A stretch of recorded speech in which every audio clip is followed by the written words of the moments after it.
तो इस वीडियो में हम लोग सुगम विज्ञान क्लास 8 का चैप्टर 6 का यहाँ पे अति लघु क्वेश्चन आंसर देखेंगे। तो इसमें हम लोग जो रीडिंग का जो सीरीज था वहाँ पे हम लोग एक ही पार्ट देखे हैं। तो जो भी अगर विषय समझना होगा तो आप लोग उसको देख सकते हैं।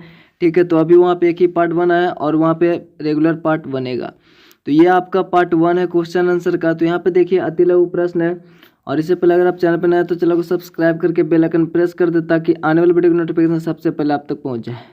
और अगर इस पर कोई ऐड दिखता है तो उसको स्किप ना करें, फुल वॉच करें।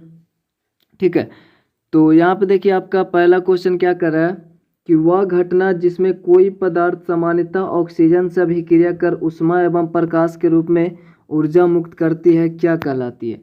तो आपको लिखना ऐसे है उत्तर में, क्योंकि कम से कम 10-12 वर्ड में तो होना चाहिए ना।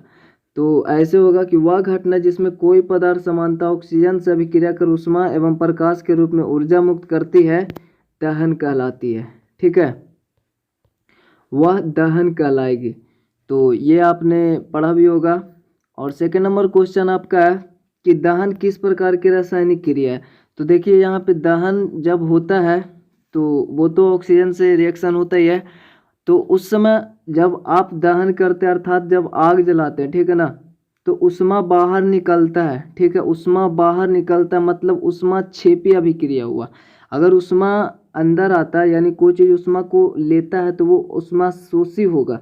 ठीक है, तो दो प्रकार की इस प्रकार से अभिक्रिया को ऊष्मा शोषी सुने होंगे। ऊष्मा क्षेपी का मतलब वो ऊष्मा निकलता है बाहर, और ऊष्मा शोषी का मतलब ऊष्मा अंदर आता है।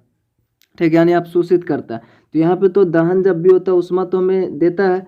तो ये आपका दहन किस प्रकार की रासायनिक अभिक्रिया है, तो दहन एक ऊष्मा क्षेपी अभिक्रिया है।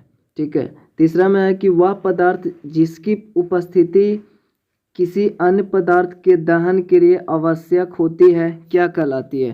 तो जिसकी उपस्थिति में दहन होता है या फिर जिसकी उपस्थिति अन्य पदार्थ के दहन के लिए आवश्यक होती है उसको हम लोग पोषक कहेंगे। ये भी आपका बुक में है, तो अगर पढ़े हो तो पता होगा उसको पोषक कहते हैं। तो जैसे कि आपका नेक्स्ट क्वेश्चन है, तो यहाँ पे आप थोड़ा सा लंबा लिख लें कि वे पदार्थ जिसकी उपस्थिति किसी अन्य पदार्थ के दहन के लिए आवश्यक होती है पोषक कहलाता है। ठीक है, और चौथा में बोल रहा है कि दहन के पोषक पदार्थ के नाम बताएं। तो दहन का पोषक पदार्थ ऑक्सीजन होगा।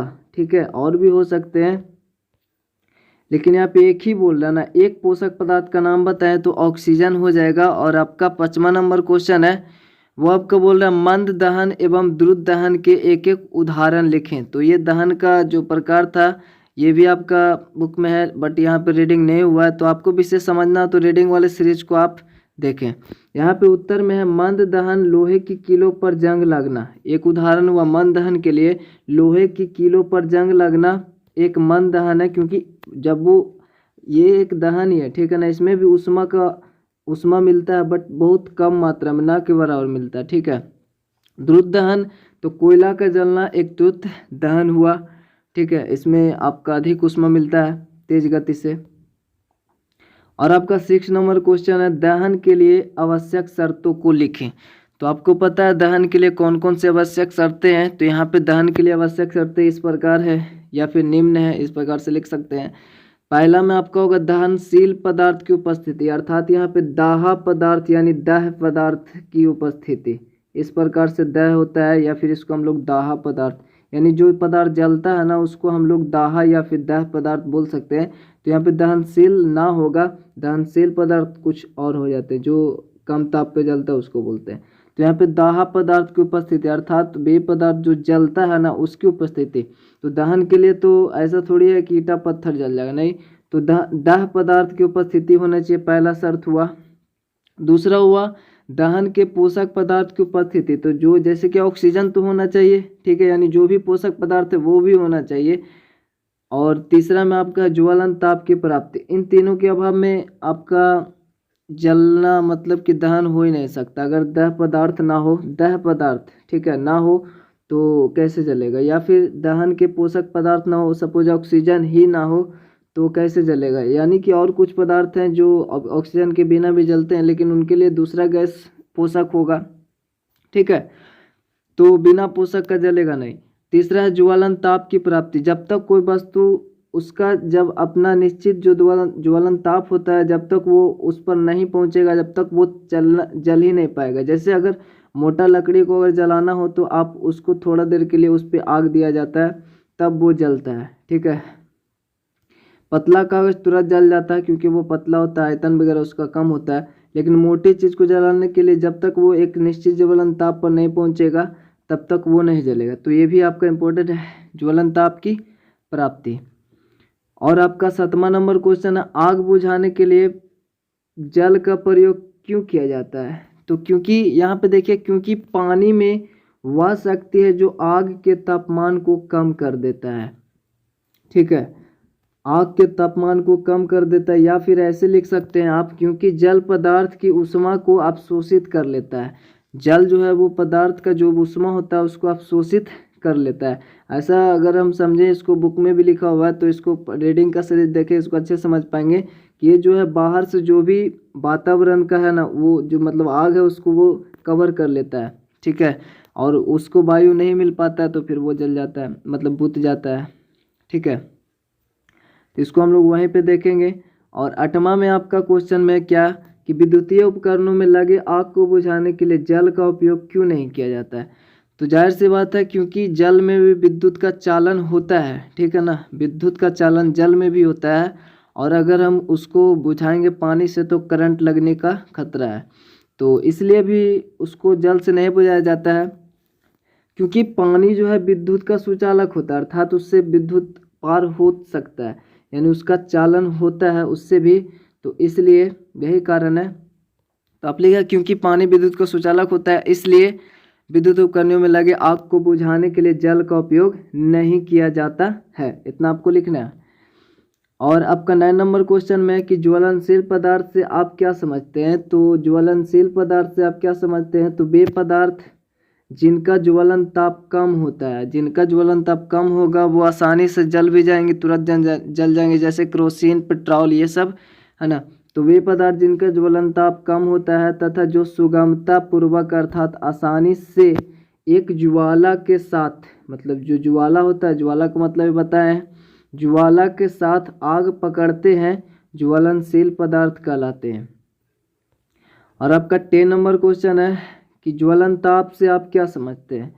तो वह न्यूनतम ताप जिस पर दाह पदार्थ, यानी जो जलने वाला पदार्थ होता है ना वो, तो वह न्यूनतम ताप जिस पर दाह पदार्थ जलना आरंभ करता है उसका ज्वलन ताप कहलाता है। अर्थात उस वस्तु का वही ज्वलन ताप होगा जिस ताप पे कोई पदार्थ हो, जलने वाला पदार्थ यानी दाह पदार्थ जलना आरंभ करता है ना, उसको हम लोग उसका ज्वलन ताप कहेंगे। और यहाँ पे आपका 11 नंबर क्वेश्चन में बोला, एक अच्छे ईंधन के लिए उसका ऊष्मीय मान कैसा होना चाहिए? तो एक अच्छे ईंधन के लिए उसका ऊष्मीय मान जो है वो उच्च होना चाहिए, ठीक है। तो एक अच्छे ईंधन के लिए उसका ऊष्मीय मान उच्च होना चाहिए, ये आपका उत्तर होगा। और 12 नंबर क्वेश्चन में बोल रहा है कि ईंधन के ऊष्मीय मान से आप क्या समझते हैं? ईंधन का जो ऊष्मीय मान होता है वो क्या होता है? तो 1 किलोग्राम में जलाने पर जो हमारा ऊष्मा का मात्रा होता है ना, उसी को हम लोग ऊष्मीय मान कहते हैं। जैसे कि यहाँ पे देखिए, किसी ईंधन के 1 किलोग्राम की मात्रा को पूर्ण रूप से जलाने से प्राप्त ऊष्मा ऊर्जा की मात्रा को उस ईंधन का ऊष्मीय मान कहते हैं। और जो इसका SI पद्धति होगा वो जूल होगा, ठीक है, जूल। अर्थात 1 किलो को उसमें हम लोग जलाते हैं, 1 किलोग्राम को कोई भी ईंधन हो, और पूर्ण रूप से जलाने पर जो उसका ऊष्मा ऊर्जा की मात्रा मिलता है उसको हम लोग ऊष्मीय ईंधन, मतलब उस ईंधन का ऊष्मीय वो मान कहलाता है। और हम लोग इसका जो ऊष्मा का जो SI पद्धति होता है वो जूल होता है, जूल में हम लोग उसको लिखते हैं। और यहाँ पे 13 नंबर क्वेश्चन में आपका ज्वाला में उपस्थित किन्हीं 4 क्षेत्रों को नाम लिखना है। तो 4 ही क्षेत्र बोल रहा है, तो आपका यहाँ पे होगा ज्वाला में आप लिख सकते हैं, ज्वाला में उपस्थित किन्हीं 4 क्षेत्र इस प्रकार है। जैसे कि यहाँ पे लिखा हो, ज्वाला में उपस्थित 4 क्षेत्र इस प्रकार है।